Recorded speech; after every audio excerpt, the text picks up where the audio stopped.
हम दिन रात अक्सर दुनिया से लड़ते हैं, बाहर के लोगों से लड़ते हैं, हालातों से लड़ते हैं, सिस्टम से लड़ते हैं। पर एक लड़ाई ऐसी भी है जो हम अक्सर नहीं लड़ते, क्योंकि हमें पता ही नहीं चलता कि वो लड़ाई किससे है। चाणक्य कहते थे, असली दुश्मन वो नहीं जो तलवार लेकर सामने खड़ा हो, बल्कि वो है जो चुपचाप हमारे मन, व्यवहार और रिश्तों में बैठा हो। और एक जगह उन्होंने ये भी कहा है, पाप उसी को लगता है जो पाप करता है, लेकिन जो किसी और के पाप पर पर्दा डालता है वो भी उतना ही दोषी है। आज हम उन 3 शत्रुओं को पहचानेंगे जो हमारे ही घर में रहते हैं और जानेंगे उनसे जीतने का रहस्य। तो सबसे पहला दुश्मन है अंधा मोह। चाणक्य कहते हैं, अति स्नेह पापाय भवति।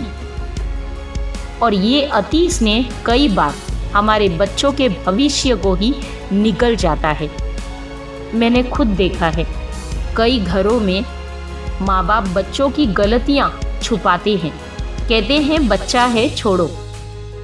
दादा दादी चोरी छिपे उन्हें पैसा देते हैं, बिना ये सोचे कि वो किस राह पर जा रहे हैं। फिर वही बच्चा बड़ा होकर वही करता है जिससे घर वाले खुद दुखी हो जाते हैं, लेकिन तब भी उसे टोका नहीं जाता। वो किसी की इज्जत उड़ा दे, किसी को बेइज्जत कर दे, फिर भी घर वाले चुप रहते हैं। लेकिन फिर भी माँ बाप उसी बच्चे की गलती को ढक देते हैं। यही अंधा मोह है, और यही मोह आगे चलकर एक पूरा समाज बर्बाद करता है। मोह तब तक प्यारा है जब तक वो बच्चे को रास्ता दिखाए, लेकिन जब वो अंधा हो जाए तो वो विनाश का कारण बनता है। हमारा दूसरा शत्रु है अहंकार, यानी ईगो। जब तुम सोचते हो कि मैं ही सही हूँ, तब तुम दूसरों की बात सुनना ही बंद कर देते हो। फिर ना किसी की सलाह अच्छी लगती है, ना किसी की फिक्र। तुम अपने ही मन का करते हो और एक दिन खुद ही अपने दिमाग के जाल में फंस जाते हो। ऐसे लोग खुद की गलतियों को एक्सेप्ट ही नहीं करते। वो लोग अपनी गलतियां मानते ही नहीं। उन्हें लगता है कि मेरे जैसा तो कोई नहीं है। पर यही तो सबसे बड़ी कमजोरी है। यही तो वो जहरीली बीज है जो आदमी को बाहर से नहीं, अंदर से खोखला कर देती है। कुबेर जी को याद करो, धन के देवता थे। जब उन्होंने घमंड किया कि मेरे पास सब कुछ है, मेरे बिना कुछ नहीं चलता, तो भगवान गणेश ने उन्हें सबक सिखाया। उन्होंने अपने पर्वत रूप से कुबेर का रास्ता रोक दिया। कुबेर को अहंकार त्याग कर विनती करनी पड़ी, और यहीं उनका घमंड टूटा।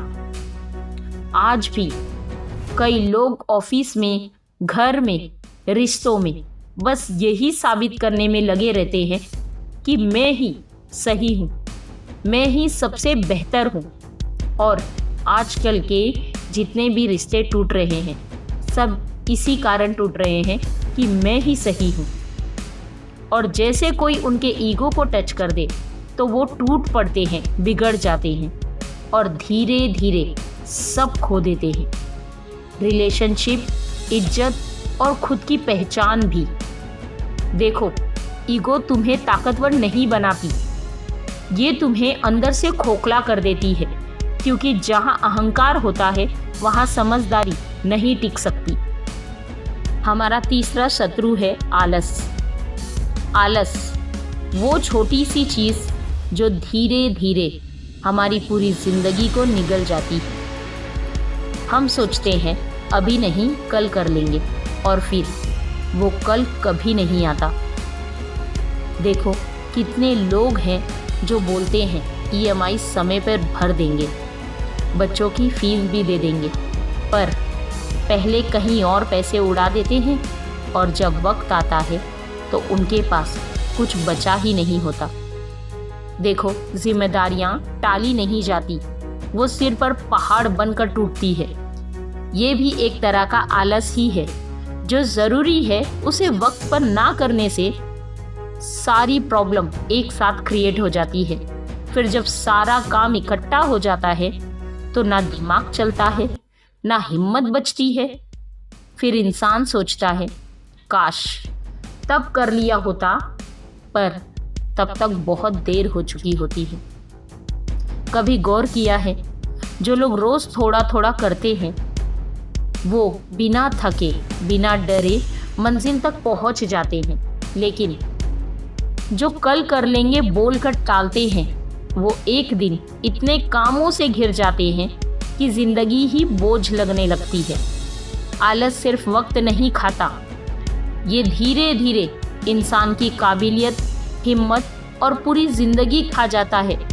चाणक्य कहते हैं विजयी वही होता है जो स्वयं पर विजय पाता है।